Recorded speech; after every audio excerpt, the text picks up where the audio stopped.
And this meeting is being recorded. So if you want to participate in the meeting, if it's you want to leave your camera off, that is totally fine. Anything that you put in our chat counts as being, participating in the meeting. So just to let you know, we're going to be posting the recording of this meeting on our project page after we do some quick edits to it to sort of fix the formatting. So that should be up if you want to share the results of the meeting with anyone that you know who can't make it. That's why we do it. So thank you so much for joining us tonight. We are very excited. This is our third design meeting here, and we have been meeting with you guys over the last 6 months, meeting with you on an individual basis to get better understanding of the different programs that we're talking about, the different needs that you guys have, as well as our larger group meetings. So I'm very grateful that you guys have all been participating, and I hope that the design that we share tonight aligns with what your expectations are. And if you disagree, then let us know. This is not to say this is our fixed design and we're going forward with it. This meeting is intended as this is what we've heard. Tell us if tell us if we're going in the right direction. So there may be minor adjustments made to the design after this. If there's anything significant, we would potentially set up an additional meeting to review that. But again, I just thank you for your participation thus far. And let's move on to the next page.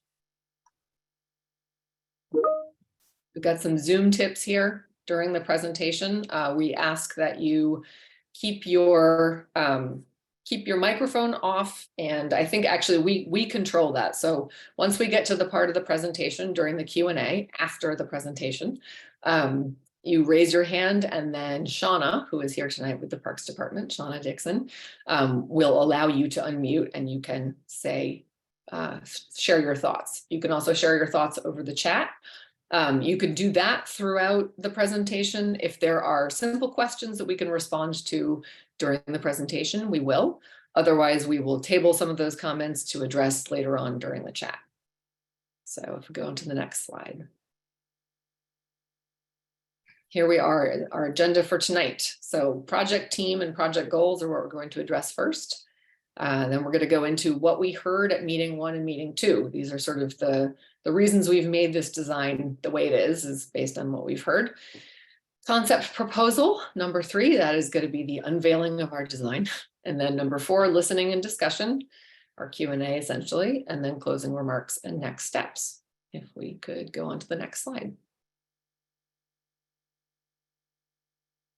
Project team and goals. So I am here tonight with Matt Sewell, Melissa Green, and Yuanbing Wang, who are all from West and Sampson Design Studio. They do a lot of work with the Parks Department, and they are a great team. So I am B. Chatfield, Parks Department Project Manager, and there is my contact information. If you also have any questions tonight, specifically for me, you can just put that in the chat as a direct message, and I will try and get back to you as soon as I can. So if we move on, next slide. Here is our project schedule. So we had our first meeting in October of 2022, where we shared our site analysis, and we heard some interesting tips and suggestions from you guys. We followed up with a survey after that, where we had a huge number of participants. It was very helpful, gave us a lot of data and feedback on what the community wanted. In February, we shared a few design concepts, and we discussed those at that meeting. And here we are in April. Assuming we have a good enough direction with this plan, we're going to be developing it into contract documents, which is basically CAD drawings. In September, we would go into permitting, and then we would look to start construction on the project in summer of 2024. This would allow spring sports to have their season, and the Korab Road Race, which we understand is a pretty big community event. That would happen in June, and shortly thereafter, we would be closing it off for construction. It's a large site, so it could take up to a year. So at some point, hopefully early summer 2025, we would anticipate the park to be opening. So Next slide, please. Here we are. This is one of our favorite slides. This shows all of the priorities we're trying to balance when we do a capital project. We have our own City of Boston priorities, which includes trying to improve accessibility, trying to create a broad variety of programming across our park system, many other things like that. We've got safety and regulatory guidelines, which we try and comply with at all times. Community input, which is what we are doing tonight. Our own separate parks and recreation goals, which really align with the City of Boston priorities as well, just more specific to parks. And then we bring all of those influences together and we ask the designer to design with those in mind. So next slide, please. I'm going to pass this off to Matt, and he is going to start with the design presentation. Great. Thank you, Bea. Appreciate it. My name is Matt Soul. Just to remind you, I'm the project manager for the project. So we're going to walk through just a couple quick diagrams that we showed at the beginning, the first meeting. This is a programmatic sort of analysis of the field as it exists today. We were just identifying access points and circulation routes. And so the big takeaways for us when we looked at it was the overlapping fields, especially the overlapping softball, the lack of shade, and then the lack of access, sort of accessible entries, really only having, I think, the one accessible entry at the that's in the playground. And then, also that there was not a continuous loop path. So if you wanted to just walk a loop, it sort of ends at this circle. So then we had arborists go out and assess the trees. And so this is an initial assessment. And these proposed removals will be verified by the City of Boston arborist, as we've noted here. So the brown trees are identified as dead. The red trees are identified as in poor condition. And there's a couple other trees that we've identified for removal that you'll see later that it would be removed as part of the design, in order to create two plazas in this corner and to create an accessible entry in this corner. We would remove that tree.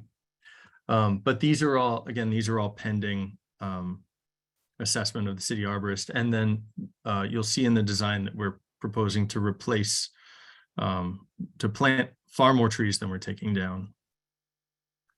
And at the end, happy to talk more about that. So these are the two design concepts that were presented at the second meeting. So we had an option with an entry plaza and street hockey rink, and we looked at creating a plaza here with a splash pad. And so this was, you'll see a lot of this was carried forward from this design, the idea of a sort of wooded plaza at both ends, but the field layout was not sort of ideal, and so you'll see that this is not the field layout we went with. And then the other option we had talked about was potentially putting the street hockey rink over here. We've heard a lot of support for a street hockey rink. We also had discussed an enclosed dog run, discussed it at the last meeting, and I think the general consensus was that an enclosed run is not preferable, and it takes up too much space. One thing that we've heard consistently is that folks like the sort of openness of the park as it stands, so not cutting into that with fencing. Then there was so in this version, there was a splash pad, thought of maybe a splash pad at this end and then some sort of water play at this end. And so we did try and have water elements at both corners of the park. One, because the Y is at this corner, and then obviously the playground being at this corner. So design considerations that we've heard from everybody. So big one, improve the drainage. You won't see that on the drawings, but that will be sort of infrastructure that we will add as we move forward. Accessibility throughout the park. You'll see that we've worked to make accessible entries at almost all the corners. Repair the Bellevue stairs and add a bike ramp along the side of it so people can bring bikes up and down the stairs easier. Provide gathering space. Right now, there's no formal gathering space in the park. Update the playground, but not completely replace it. And we've talked with the playground manufacturer, and that seems very easy to update it in place. Lighting improvements, general ball field improvements. So the Babe Ruth field would remain in its current location. I think there was a lot of concern about foul ball trajectories, and in looking at the layout of the fields, it seemed like it does work in its current location. And we did replace the Little League field with a softball field. So adding a new street hockey rink, a new splash pad, a water element adjacent to the playground, and then maintaining the open feel of the park, which I mentioned, but also providing bathroom access. And so that will be an ongoing coordination within parks to make the bathroom within the building more accessible. The building is currently not part of this project, but we understand that it's a priority, and so that's on our list for to coordinate as part of this project. Coordinate the program, not the physical building itself. So this is I'll show you the concept here. And again, it's a concept. So we think all the pieces are landing in the right places, but there's still plenty of room for feedback, plenty of room for, is this too big, too small?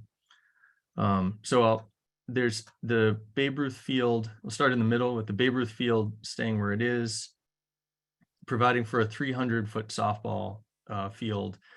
And then we felt that there was advantageous to overlap the large softball with the Babe Ruth so that you could have two softball games going on simultaneously without conflict.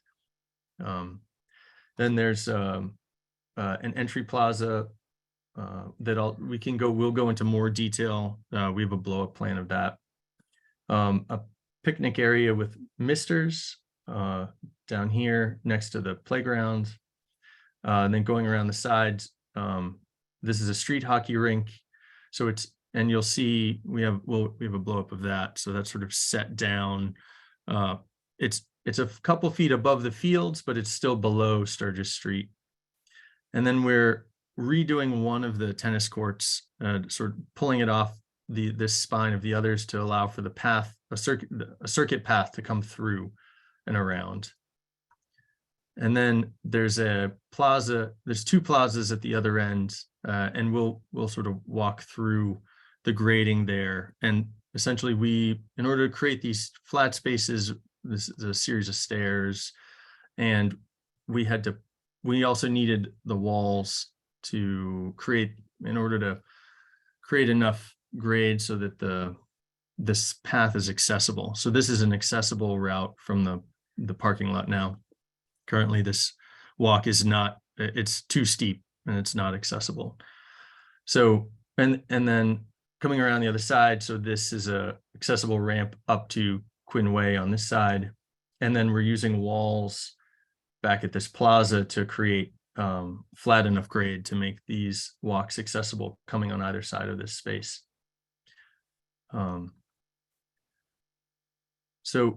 Excuse me. So we're just to take a step back so you understand how we landed on some of these elements. So this entrance was too steep coming from the stairs. This entrance is currently stairs, obviously not accessible. This entrance was too steep. The grade here cuts into or intrudes into the field, so that as the foul line reaches the tennis courts, you're sort of going up. And then this arrow here just indicates, so here's where we're pushing grade out. we're going to pull grade in here to accommodate the field. We have to push grade out, sort of lengthen this, make this flatter, to make this flatter, and we have to make these flatter in order to make it all accessible. So how do we do that? So we add a series of walls. So in order to make these walks flatter, we add these walls around and create these flat spaces for plazas. And then there's an entrance to the plaza here aligned with the walk to the connecting to the Y. We add a wall here so that the field is flat. And then we add a wall here to contain the grade up here. And then we add walls on either side here in order to be able to flatten out the walk going down. So these walls are all part of accessibility. So necessary as part of making these routes accessible. The same here, these walls were necessary as part of accessibility. So then the next idea is, well, so what do you do with those spaces if you have to put the wall, if you need the walls? So we introduce these flat spaces with a picnic shelter for use by the Y and for summer camps and adjacent to the courts. We create a flat space here for a splash pad, create a flat space within these walls here for event space / picnic area, and then push the grade out here to create a flat space for the hockey rink, street hockey. And then we use the slopes adjacent to them for seating on the slopes, these blue boxes here. And then we have additional bleachers at the softball fields. So then after those flat spaces, after we figured out where the flat spaces are going, these plazas, we link them all with these loop paths. So you can have a small inner loop just around the fields, or you can have an outer loop walk, sort of really around the perimeter of the fields. Which brings us back to the overall plan. We'll walk through a couple blow-ups of some of the areas that we've been talking about. So here's a section. Here's the entry plaza off of LaGrange with a section. So this is a concept, and again, we're looking to hear from you about the scale of the space, the potential uses of the space. This is not the final design. This is one idea of how this plaza could be oriented. And so we'll be curious to get your thoughts on the layout of the trees. Is 20 feet on center. So we're coming down, there's trees on this flat landing here, and then trees within paving here. So the idea is that you could have a small event on the paved plaza, or you could have a larger event that would incorporate where people could fill this entire grove, and use the lawn. And then when there's not a full event on, there's areas for people to sit on the steps, or to sit in the shade or on the lawn, just to hang out. And there's some picnic tables. So we're creating a large space, but breaking it up with paving so that it can have smaller uses, and it's not one large event space.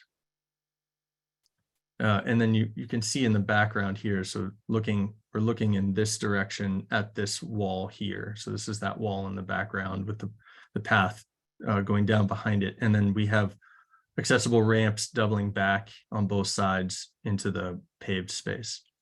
And then if you were accessing that, you could then access the loop path on these paths. So this is an opportunity to sit and look out at the ball field in this instance. So the entry plaza by the Y. So we have a series of steps leading that to retain grade and lead down into the space, and then the path ramps down on both sides of the plaza here, and you can access the plaza on this side, aligned with the walk over to the Y parking, and then steps down again to another flat space. And currently, this space as it is not, it's over 5% and not especially accessible. It's mostly lawn. Also, the pine trees that are there, that I do like them, but they're not canopy trees where they're up high and they're sort of providing an umbrella. They're these sort of physical round trees that take up space rather than sort of enclosed space.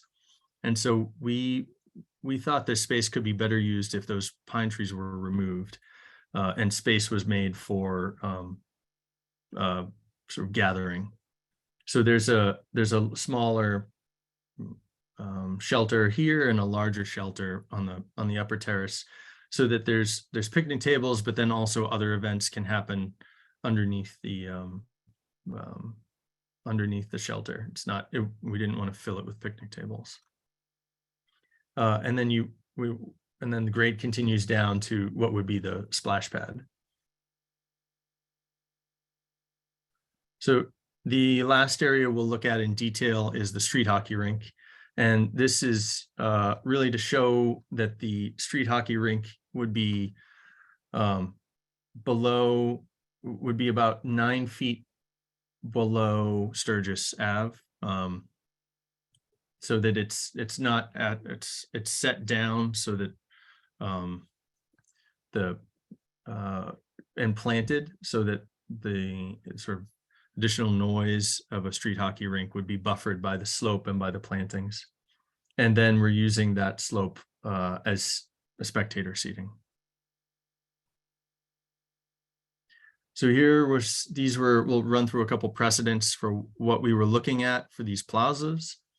For these two on the right, the idea of trees and paving was especially important to us. Like in order to have a large event, it's helpful to have paving, but it's important to have the trees in the paving so it's not just a hot open space. And then thinking this image up here is sort of what we were imagining for just in terms of the structure of it, a small plaza stepping down to another small plaza with seating, and that was the general sort of idea there in terms of the grading. And then we added a couple ideas of what the shade structures could be. I think we would also look at a closed top, especially over by the Y. So if there was a day where it was raining, the kids could be underneath a closed top roof. And that's the general precedents. And then the last precedent is the water feature. So a couple ideas for what the splash pad could look like near the Y, whether it's more of a fountain, whether it actually has play elements incorporated in it. And then this just showing what we had in mind for the other end by the playground, which is really just more of a mister, and which the kids can play in it, but also acts as a cooling station on really hot days for anybody who's on the fields. And those are the general elements that comprise the concept. And I think we'd like to hear from you and what questions you have or what thoughts you have at this point. Thank you so much, Matt. That was super helpful. If we can, I think it may be good if we can go back to the plan and just have that on the screen so that people can refer to it if they have specific questions. There we go. That's great. While you were doing your presentation, there were a couple of questions that came up in the chat that I just wanted to address quickly, and then we can go to people raising their hands. There was a question about bathrooms, and we are working to try and improve accessibility of those bathrooms that are currently existing in the field house that's there. Working on sort of a way of understanding and predicting how we can control the doors a little bit more effectively. I think that the guy who has been working there for many years has been very helpful and very effective, and we would look to, continue to engage with him and try and make the bathrooms a little bit more open for general use, I think, because that was something that we've definitely heard throughout this. Entrances to the park, we had previously, I think, looked at adding an entrance on Sturgis Street. The grading was a challenge with existing trees, and we also figured that one of the largest changes that we're proposing right now with this plan is a street hockey rink. And so given its location right here on Sturgis, we figured if we added an entrance on Sturgis, they might be inundated with parking traffic, which I recognize is an issue around the entire perimeter of the park. So, but I think, we sort of figured it would be perhaps a little bit easier to adjust to this new use if we improved the other entrances and tried to distribute that a little bit more evenly. Power at the event space, that was a question that was brought up in the chat as well. So it seems like that would be something that could be used by different events. So we could add a power source. Street hockey, concerns about surface drainage. We would definitely be figuring out how that slope drains around the court underneath the street hockey rink, sorry, not the court. So that would not be something that would impact its the ability to use it. So those were just some of the questions that people had. So I'm going to open it up if people want to raise their hands. We can also continue to respond to the chat as well as we go, but I want to share the air a little bit here.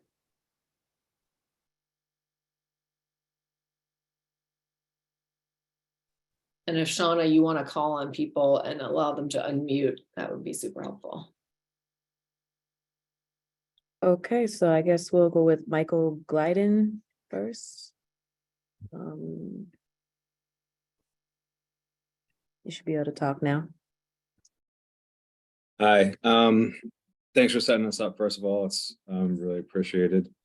I have two questions. The first, you guys were talking about the lighting they'll be putting in, and I was just wondering if there's going to be any consideration about light pollution when you put the lights in terms of like its effect on wildlife and the ability to observe the night sky, that sort of thing. And the other thing I was wondering about is the whole wooded area.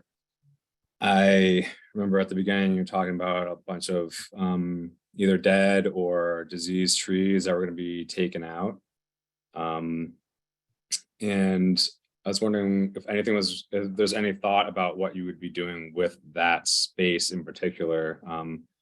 I know the city right now has an initiative for creating more like urban, agricultural space. Could that possibly be turned into some sort of food forest with fruiting trees and other things like that, or more native plantings? And what would happen to the existing trees that you take out that provide a lot of resources to the local wildlife? Thank you. Thank you, Michael. Just quick responses there. So as far as the lighting goes, we would be replacing the field lights that we already have out there, many of which are old and no longer compliant. So we would be using LEDs on those, and I believe they're angled to reduce their night sky sort of intrusion. We are going to be adding lighting along the staircase, as we have heard the one coming from Bellevue. We've heard that's a real safety issue there, but we're not adding lighting throughout the park. Parks tries to limit our increased use of electrical, essentially, to whenever there are significant desire lines, like going to the T entrance or something like that, if a park is used for that kind of thing. And we don't have that situation here. So we're trying to be judicious in our installation of additional lights, I guess is what I'm trying to say. And as far as the forested area, we have had some really interesting conversations with people who live right along Bellevue Street, who have been really active in notifying us about the different species and, bird life that they are aware of that exist in that space. And so we're going to be taking out the dangerous trees, the risk, if there's anything that looks like it's going to fall and cause a problem, we will be taking that out. And as much as possible, we may run into a limited space here, but putting those felled trees parallel to the slope to reduce erosion there. Trees that we can leave upright as snags, taking off dangerous limbs, then we would cut the top of it to increase microbial activity that helps it break down. Woodpeckers can use it. So we're working with our urban wilds guys, as well as working with an arborist on the project to try and really sort of maximize the natural benefit of this area. We are not going to be really like opening it up for human use. We were originally exploring like installing maybe some pathways in there or like a seating area, and looking at the slope that's existing there, it would really cause too much intrusion in the area and cause sort of greater erosion, we felt. So that's our approach sort of going forward with that. Well, B, I would just add that about the light pollution question, the sports lighting systems have come a long way, and they're they're very focused now. So there's really very little spill from them.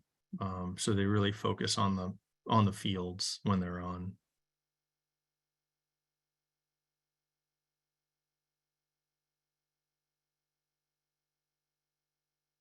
Okay, so I will click on Rob Corley next.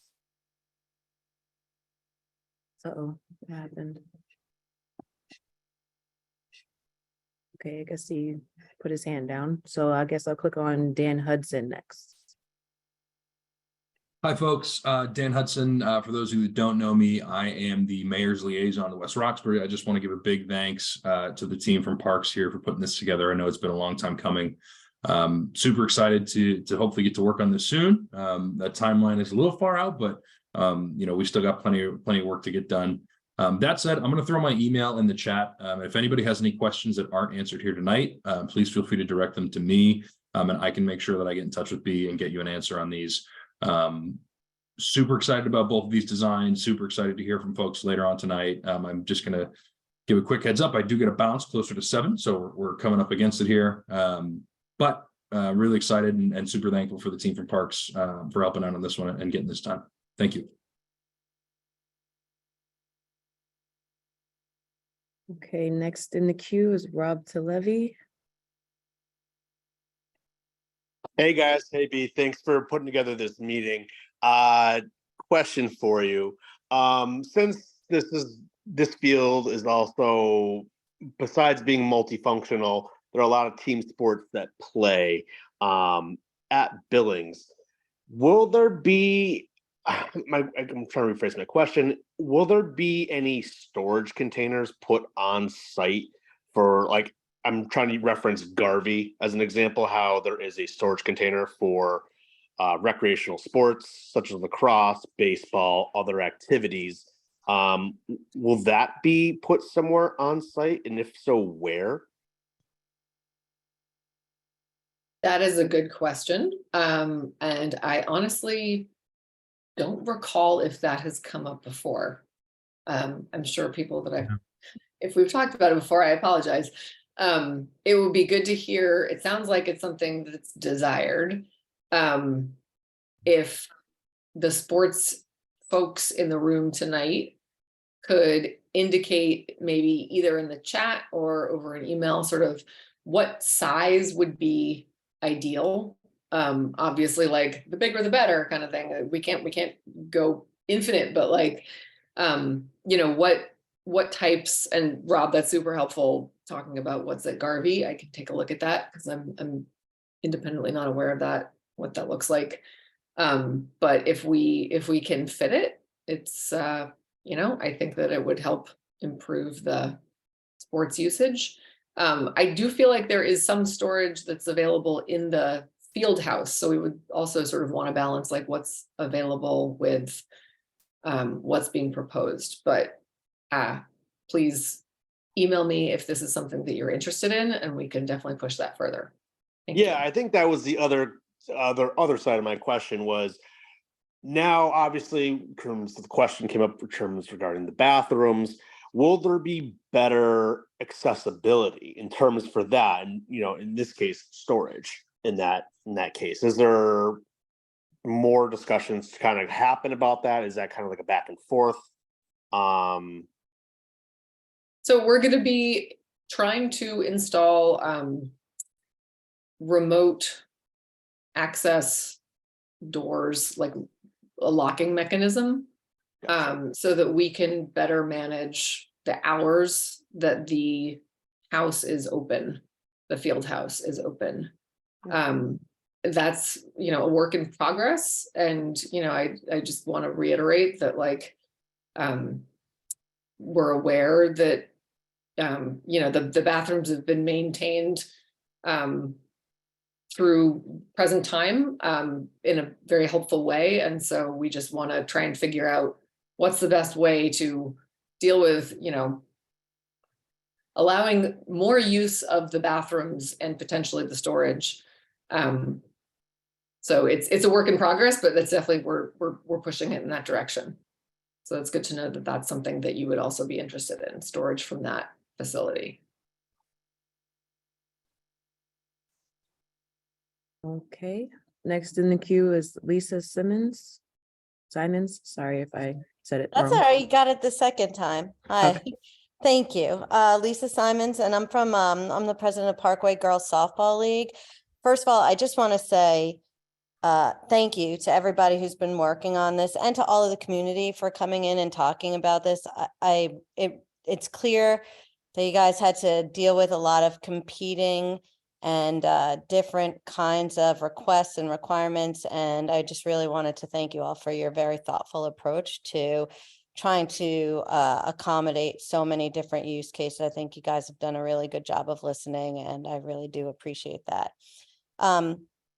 Obviously, there's always opportunity for feedback, and I have a couple of just comments and thoughts. So first, I would just echo what Rob said. There's definitely a need for storage and making sure that there's spaces for keeping things like bases, quick dry, things that help us maintain the field and keep it usable throughout the seasons.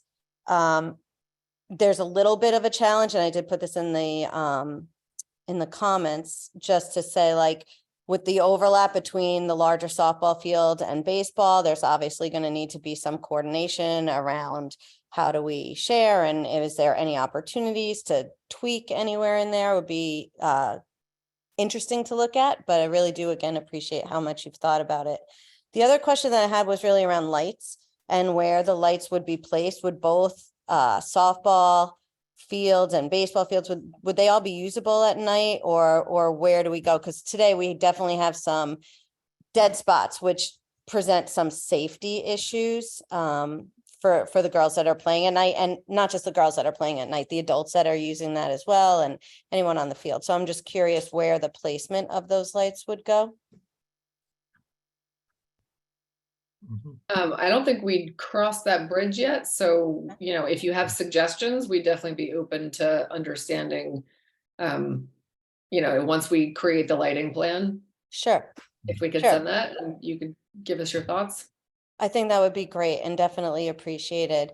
The last thing I would say is I really just appreciate the idea around the batting cage and the shaded dugouts, which are a huge improvement. We're definitely pulling out all sorts of tents and you know, just to keep the girls shaded during the summer and the shaded trees and the opportunity for the events. I was curious about the shaded dugouts. Is that like fully enclosed? Was there, I know Matthew showed a couple of examples of different kinds of shaded things. I'm just wondering if you could talk about that a little bit.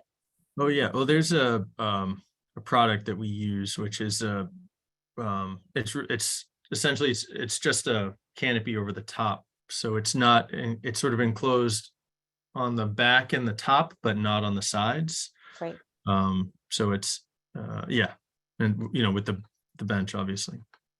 Great. I think we were looking at the ones that have been installed at Heinz, and if those are supported, we could definitely do those.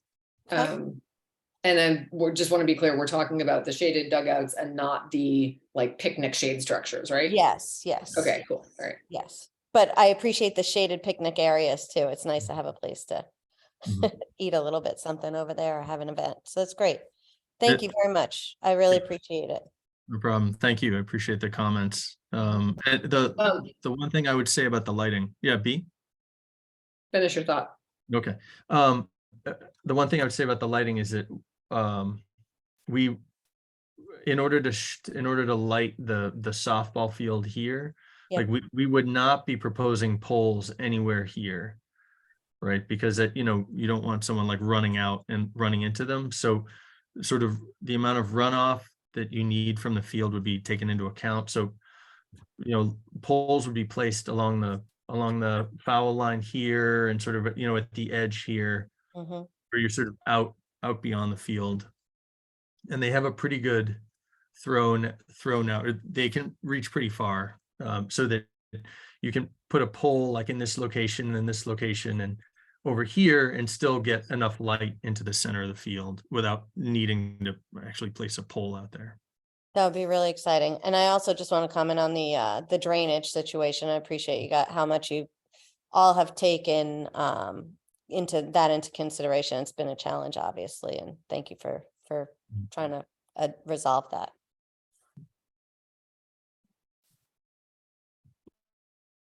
Okay, next in the queue, we have Rob Corley. Thank you. The plan looks excellent. Really, really impressed. So great job.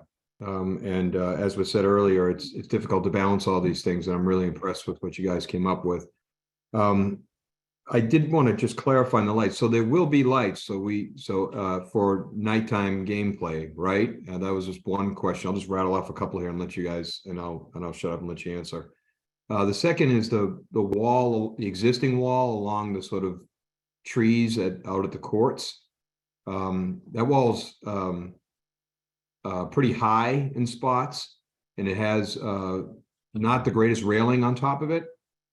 And the wall on the Bellevue on the Bellevue Street side is also quite old. I think it was a WPA wall. It's been there for a very long time. And the condition of that wall is also, I'm wondering if there was any investigation into that, because it seems to be deteriorating in spots. So I'm curious about that back section. And it was mentioned the trees are coming down, some that are dead and dying, and I think that's a great thing. I'm also curious if you're removing some invasive trees that are in there. And will that area be sort of cleared out a little bit more? Great, would love to see more trees and plenty of trees in there, but it's just really full of brush and trash and not the most appealing space right now. So is the idea to sort of just let it be, or to actually try to go in there and manicure it a bit so that it's a better looking space and not just a collection of trash? And the wall on the bottom and the top of that area, I guess I'm most curious about.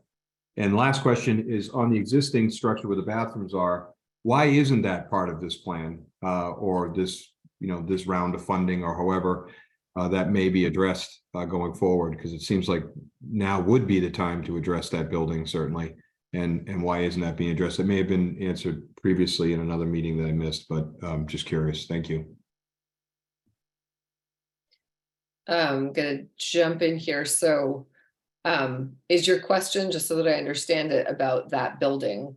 Are you saying that like renovations to that building should be part of this project, or you're saying that like access to those bathrooms should be guaranteed as part of this project? Both? Oh, he's muted. Can we unmute him again, please? Okay, give me 1 second. Sorry.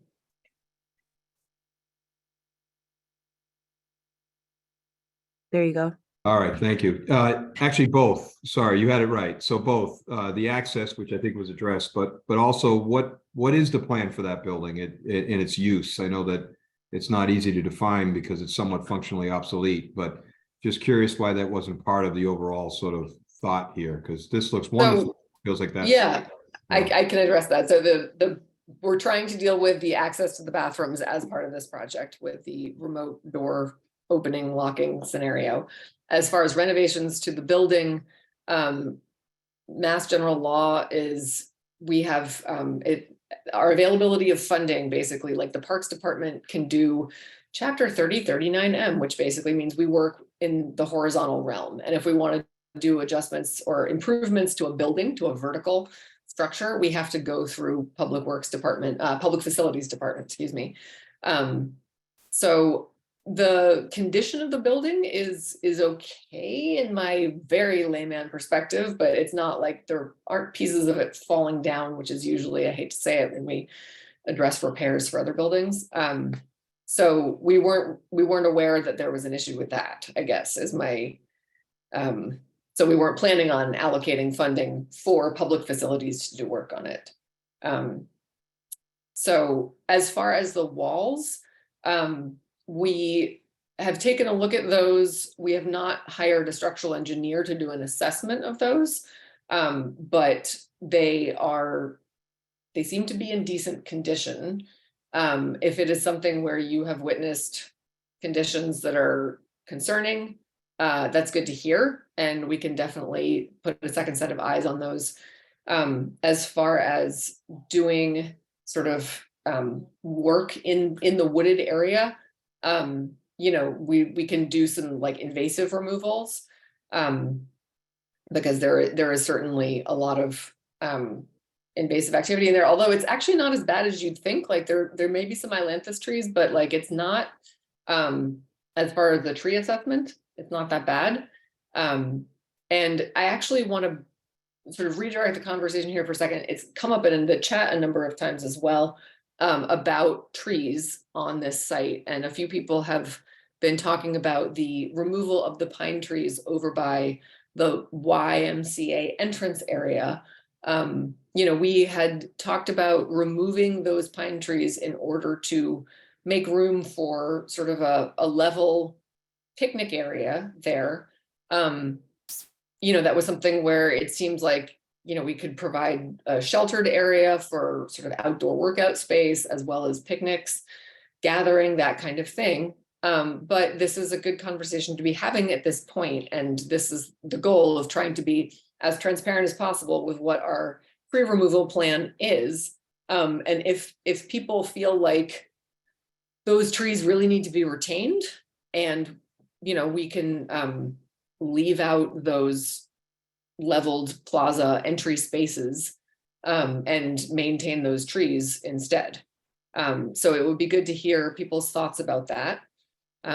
If anyone wants to weigh in on that, I would be interested in hearing that. So, but it is a balance there, right? So if we maintain those trees, it does limit what we can do in that particular space. So if we want to continue calling on people, and if maybe other people want to raise their hands and share their thoughts on that, or if you want to keep putting it in the chat, I'm trying to pay attention to both, but it's a little intense. So. Oh, B, there was Rob's first question was about the lighting for night play. And that, I mean, yes, right, we would be adding lighting for evening sports play. The lighting would enable evening sports play. Yes. Yeah.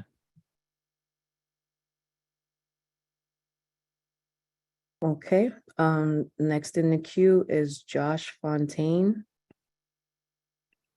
Go ahead.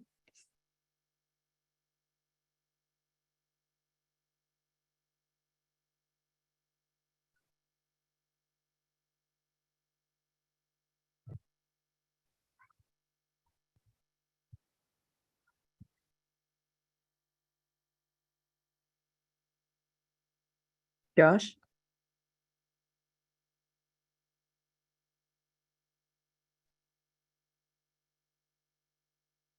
Okay, we'll come back to him. Next in the queue is Sarah Hamlin. Hi. Okay. So I wanted to thank you guys. I think you're headed in a really good direction.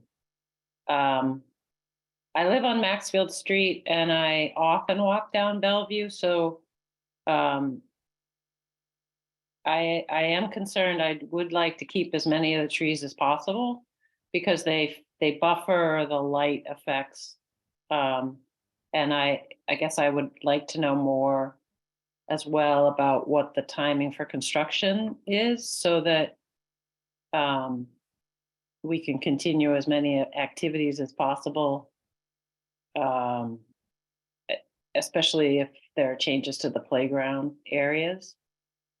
And I think the issue of shade is really important, and it sounds like you're responding to it. I guess I also just wanted to say thank you again for paying attention to the stairs that are connect Bellevue down to the Y. Anything else you can do to just get those stairs repaired would be appreciated. I don't know which department's in charge of repaving those stairs, but they need it. And I've seen improvements on the lighting and the crosswalks there. So it's a very actively used staircase, especially since there isn't an entrance to the Y on Bellevue anymore. And I would just say, I also think it's pretty cool that you've come up with ideas of cooling stations. But if you can keep in mind that we use that our residents use the park during the winter as well as the summer activities. So I'm just wondering a little bit about how significant the changes to the entrances will be. Will people still be able to have their festivals and get, load things in and out for community festivals? But I appreciate the work you guys have been doing. So thanks. It's more of a comment than a question. Thank you, Sarah. Yeah, we definitely are trying to figure out, trying to work with, we've had some understanding from the people who do the Corib road race, sort of what those vehicles are. So the overall path width and the entrances, the main entrances, I think we're gonna look to create wide entrances so people can come and go with ease. There are some smaller ones, like the one off of Quinn Way, I think will be smaller, and there'll be a larger one at the Y. But yes, these are all good points to bring up, so I appreciate it. There's a little bit of people participating having to do with the ideas about the pine trees versus the seating area. So I wonder if this is something where perhaps we add one shaded seating area and try and retain a number of those pine trees to try and sort of strike a balance. Because it looks like there's a lot of support for shaded seating, but perhaps it's like we provide some shaded seating and then leave some of the pine trees that are in the other seating area. I don't know, that's just a thought. If we can go, I think Josh Fontaine was called on before, but he couldn't unmute, and now I see he's back. So let's try Josh again. Okay, Josh, you should be able to speak now. Can you hear me now? Yes. Hello? Excellent. Yes. Sorry. Apologize for that. I'm on the road, so my service isn't the best. I hope you can hear me. I appreciate all the work your team B has done. I've worked with your contractor in the private industry before, and they've been nothing but great. So I'm glad to see that the city of Boston is using the best. One thing, Matt, I do want to say, it's a little inaccurate saying there wasn't a lot of support for the dog enclosed run. There were several people that spoke and a lot of comments in the last meeting where there was support for the dog run. I do know there was one individual that came out and said that they wouldn't use it because they would just let their dog run free, where B responded saying, well, that's actually illegal and against Boston's bylaws. So the one question I guess I have is, if we're going to be allowed to have our dogs off leash, will the signs be removed? I guess the second question would be, will the entire park be enclosed so dogs that don't have the best recall won't be running into the streets? And then there was also the commitment B last time. I think you mentioned that Boston Parks is trying to put one dog run in each of the Boston suburbs. So if it's not going in here, is there plans to put one in at Hines or at Millennium? Thank you.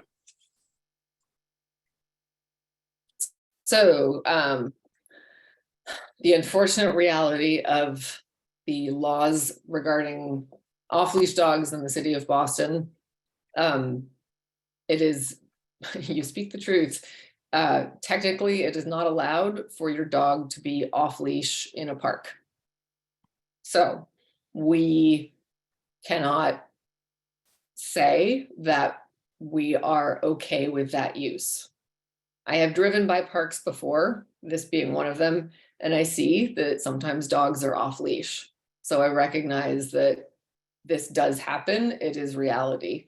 At this moment in time, the only kind of dog run that the city of Boston Parks Department is able and willing to provide is an enclosed dog run, meaning like, you know, a fence around it and material that is manageable and, you know, all of the construction required for that. So that was something that we had shown in our second meeting, you're right. And there were a few people who spoke up in support of it. That was not significant support when compared to people who had emailed me after our first meeting. I think I probably received 8 to 10 emails from people who owned dogs who said, I don't want an enclosed dog run. My dog would not use that. So it's not an exact science here, but it did not feel like the support that we were getting for an enclosed dog run at Billings was enough to merit doing that. We are not going to be installing closable gates at all the park entrances. So the park will not be, and like you will not be able to let your dog run free and have it be contained by the park fence. Technically, you should not be allowing your dog to run free within the park. So as far as looking to install a dog run in each neighborhood, which was the goal of the city, we do that when capital projects come up, right? And so Hines has been redone, so there will not be a dog run going into Hines. Millennium is in the process of being redone, and it was a big conversation there, but I think it was also concluded there. I think the landfill cap was a real concern, dogs that dig. So there is not a dog run, an enclosed dog run that is going in at Millennium. This project, up until now, has not, there has not been a real staunch support from the community that I have witnessed for an enclosed dog run here. So that's the way that we've been going. And we've got our street hockey rink that we're proposing. And so that's the direction that we've been going in. So I hope I've addressed your questions, and I'm sure I will hear more about that.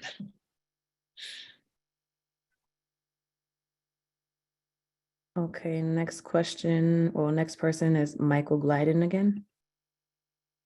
Go ahead. Hey, so I got a couple more questions. The first thing, I guess, regarding the pine trees. Looking at the plan that you guys have, I see way more trees going in than you're taking out. So I feel like there's a net, and if you're worried about carbon capture, I feel like there's a net positive carbon capture. In terms of coniferous trees being specific to like wildlife, specifically like fireflies or other things that live in their needles, maybe there could be some other pine trees planted in the forested area so that they're more conducive to wildlife. But I feel like from a community standpoint, putting the two areas in at the expense of taking 2 trees out that could be planted somewhere else and that are already being well provided for is a good thing for the community. And then one thing I remember thinking about when I realized I missed the last meeting was, is there some possibility of putting in like a little like open air kiosk for kids to have like a lemonade or a hot chocolate stand in to like practice their entrepreneurship over near like one of the seating areas? Is that a possible thing? And I remember when Matt was talking originally about the stairs over by Bellevue, there was also, I thought I saw something about a bike ramp as well. Was that also in the Bellevue area? And if so, how was that incorporated in? Because I didn't really see it. And yeah, that should be it for now. Thank you.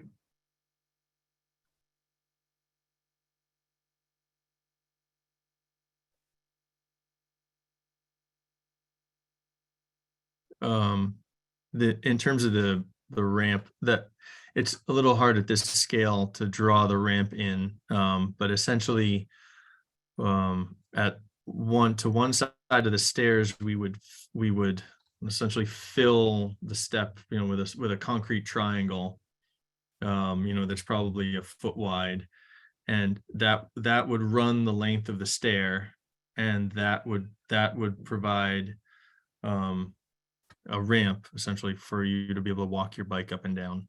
It would not be so it would be like a modification of the existing stairs is sort of how I was thinking about it.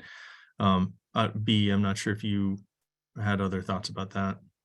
I mean, I think looking at the condition of the stairs, there are enough flights of stairs that are in pretty poor condition that I think we'll be replacing the whole thing. So it does free us up a little bit to install some kind of bike ramp that would be not just like a retrofit of the existing, because I sort of feel like if we attach anything to those existing stairs, they're gonna like turn to dust. Yeah, but could be wrong. Yep. No, I think you're right.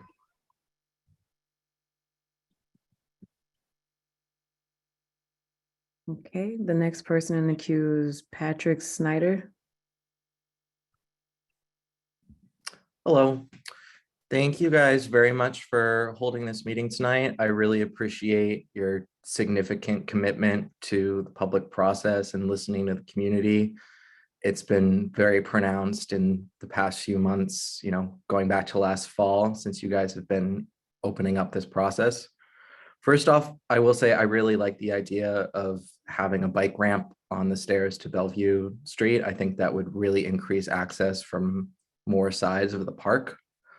On that note, I was wondering if there would be bike parking included in this reconstruction redesign. I think that's really important to have, and again, increases access by multiple transportation modes and by many different users to the park. And that'd be great to encourage more biking in West Roxbury. Regarding the pine trees, which people are talking a lot about, I agree with Michael that the carbon that they store is a very large concern. Coniferous trees store the most carbon out of, you know, any type of tree. So when you take down coniferous trees, you're taking out a lot of embodied carbon. And I think that's very against the city's climate goals to, you know, take a bunch of carbon out of storage like that. I do also think it's very against the city's commitment to, you know, maintaining existing tree canopy and, you know, keeping as many trees in place as possible to take down those pine trees. If they are taken down, whether it's half of them and doing half a picnic area, half seating or half pine trees, you know, it'd be nice to see some of them reused, either as seating elements in this park, elsewhere, also artwork that's been done in other park projects throughout the area. I did also want to mention that, that's a big change for the ecosystem. And, once you start talking about introducing more deciduous trees, which presumably any replanting you guys are doing will be that, because you were talking about expanding the tree canopy. That kind of messes up the natural flow of the ecosystem and makes it a lot more homogeneous, which isn't really conducive to local wildlife or other elements of the environment.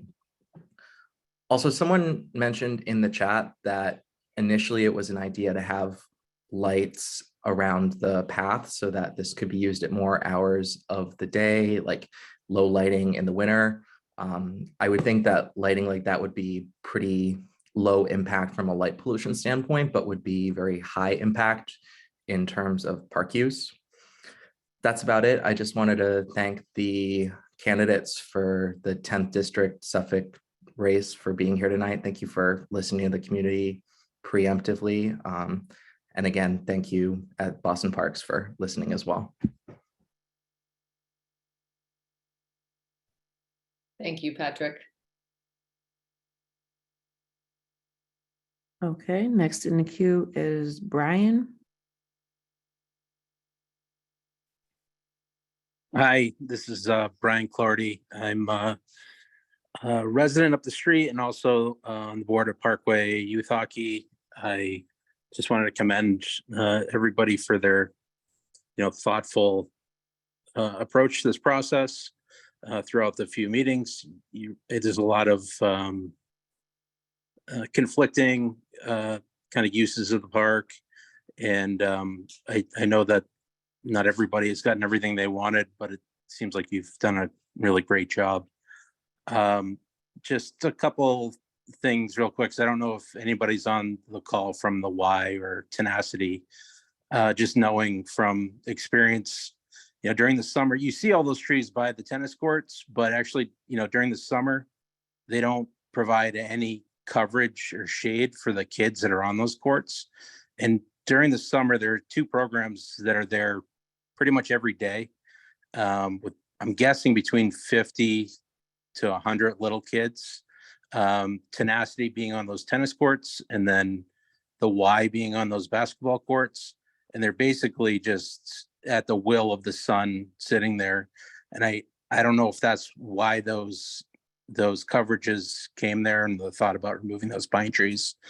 I whether those trees are there or not, that's, I don't know, that's whoever's call, but the having coverage for those kids to be able to get out of the sun, maybe even to eat lunch or whatever, would be, I think, very helpful for those kids on that side of the park. So just please consider that if you're thinking about removing those coverage areas there. And to the same note, I've put in the chat before, but it would be great to have some sort of tent or canopy, maybe in between the pickleball court and the scoreboard. The scoreboard, the hockey rink, so that there's some sort of coverage for that area for people to get, to get out of that sun. It looks like there's coverage there from all those trees, but there really isn't, because there's a wall right along there and nowhere to really hide. So thanks again for everything. Oh, one other thing really quick. I assume that you're in contact with Bruins Foundation about getting funding for the court hockey. I know that they supplied funding to most of the courts around the city, and they did a great job with a few of them, one in the North End, one in Dorchester, Garvey, and I'm sure they'd be happy to help if somebody is not already in touch with them.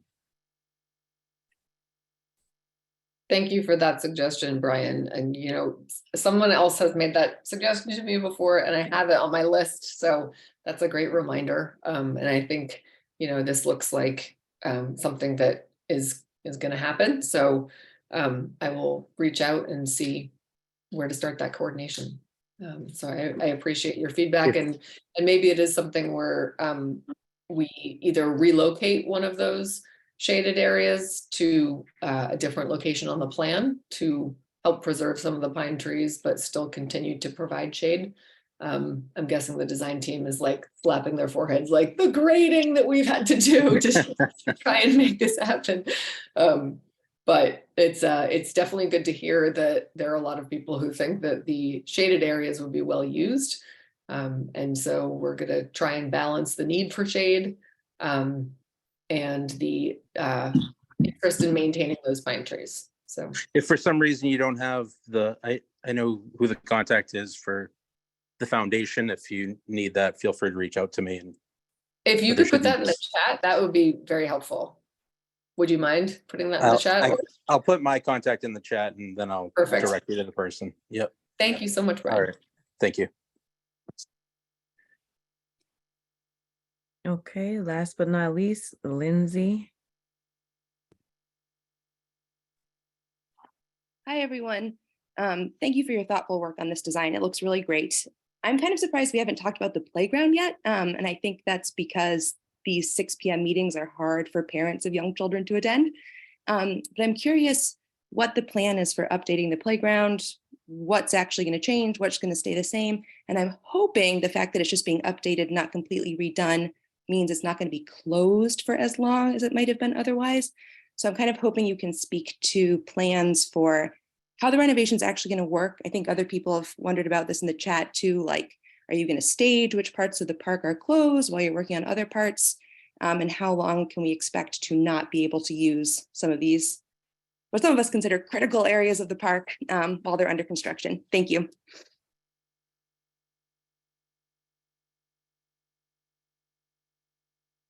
Matt, go for it. You want to talk about this? Sure. Yeah. And Lindsay, you're right. We should have put in a slide here just to sort of explain a bit more. So what we had a playground consultant come, safety inspector come and look at the equipment and give a report on what is still in good condition, what needs to be replaced, what's a safety issue. And so then we would replace the decking, I think, on at least the older kids. I can't remember now, if it was the older or younger kids, but it was the 5 to 12. Yeah, the older kids. Thank you, the older one. So it's replacing leaving all the posts in place, replacing decking that's coming apart where the surfacing has come off, resurfacing the whole thing. I think we're going to get rid of any of the mounds. We're going to get rid of those and kind of flatten it out. And we're going to remove the sort of rocks that are, I think, between the two spaces.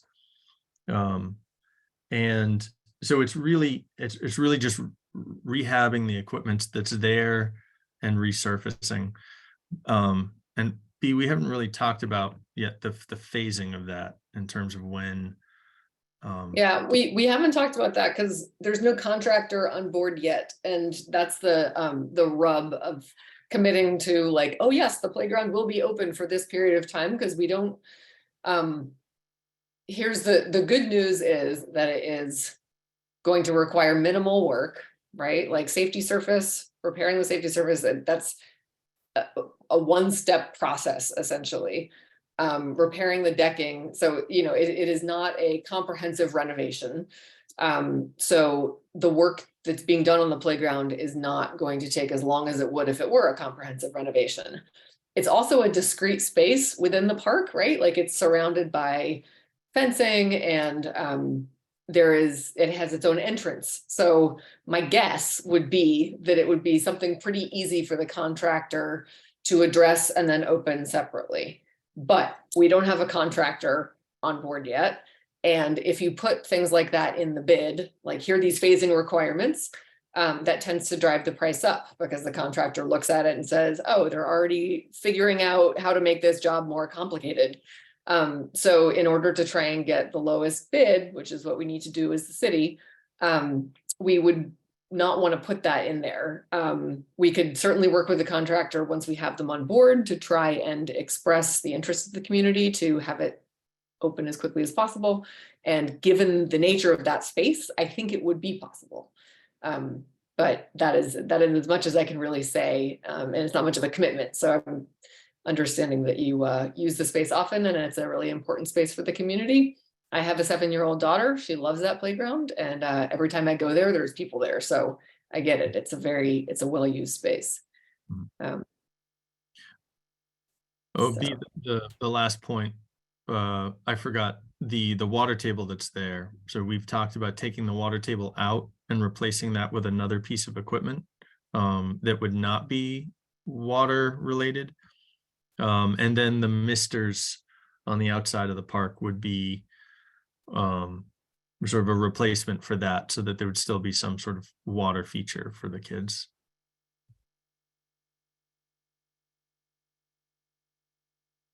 Chris, sorry, I was looking at the chat. Chris Dzizik says, city contracts routinely have schedule restrictions. So maybe this is something that I don't know about, and I can look into this, but just a cautionary note that I'm concerned that it would drive the price up. So Matt, thank you for following up on the water table topic, because yes, that is something that our maintenance group has notified is like often broken, often clogged.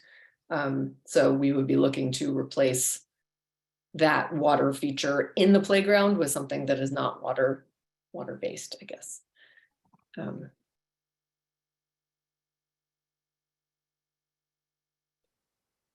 Maybe more swings, that's possible.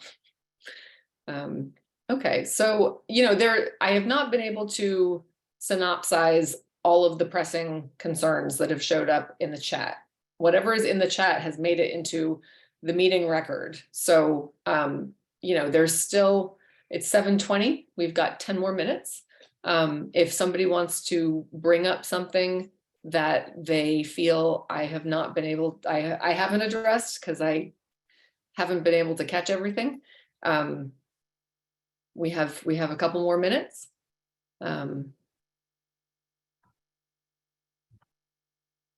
There have been a couple of notes about dog runs, people saying I would have use for this, other people saying they wouldn't. I'm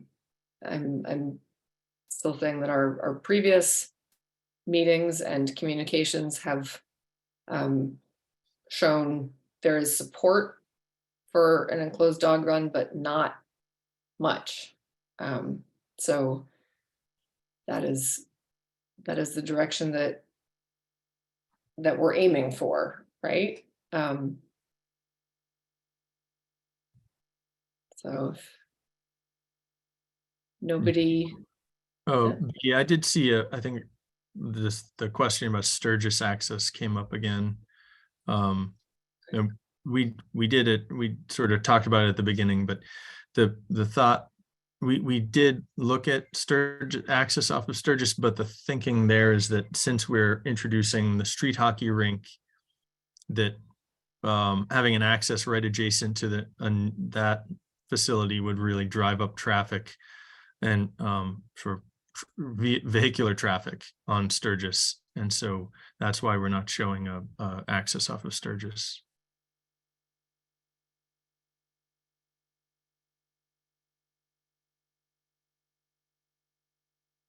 So, and then there was a question about the field, the softball field dimensions. So we have one softball field that's 300 feet and another one that's 275. And I think in talking with the 300-foot softball field accommodates adult play, and then both fields can still accommodate youth play. Yes, there was a note at our second meeting that the softball was not allowing for men's softball. And so we increased the size of one of the softball fields to 300 feet. So we can incorporate both men's softball and the girls softball Parkway league. And I sat down with our folks at, why am I blanking on the name? The good people who do all of the active recreation and all of the recreation, right? Thank you, the recreation folks at Parks. And they shared with us the dimensions that are preferable for these things. So There's also a question about Go Boston 2030 mobility goals in shaping the way access to the park is thought about. That's an interesting topic. I don't know the specific mobility goals. We are going to be improving all of the entrances, and all of the walkways in the park are going to be ADA accessible.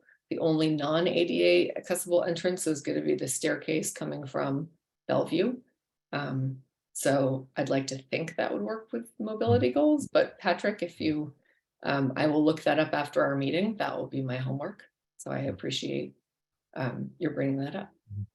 Oh, and B, there was a question about the bike racks, and we will definitely be providing Bike racks. parking, yes.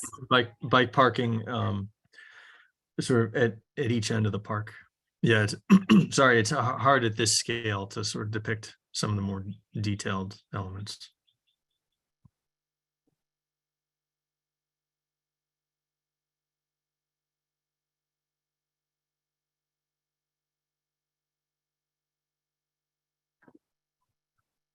There's also questions about a scoreboard for the street hockey rink and or softball. I think we could manage those. I like the idea of a shared one. Someone threw that one up, like a double-sided one, which I don't know if that exists or if that's just an idea, but if anyone has some information about that, I be happy to hear it. Otherwise, we can do our own research and see what options exist there.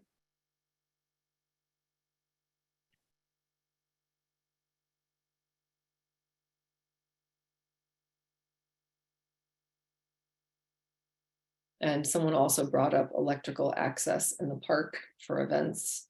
So we would be providing some kind of connection for that at the event space at the entrance. Manual scoreboards for youth participation, yes. Okay. I like And that that's something we tried to think about in terms of that space, was that the I didn't mention that. Let's see if we just click through. Sorry to make you dizzy. So when we were thinking about the stairs here, there one reason for this landing, and there would definitely be outlets at this landing, was that you could have a band on the landing, sort of up above. This is instead of trying to provide for a stage, in which case, it's unused, 360 days out of the year, or however many, instead of something that sits unused for a large portion of the time, trying to find a way for the stage to sort of be the stairs. And so that's why the stairs are sort of wider, so that, you can kind of accommodate that use. So wider, both like in terms of the depth of the landing and also in the width, so that the band is obviously not blocking the stairs. Anyways, that was kind of thinking that through there.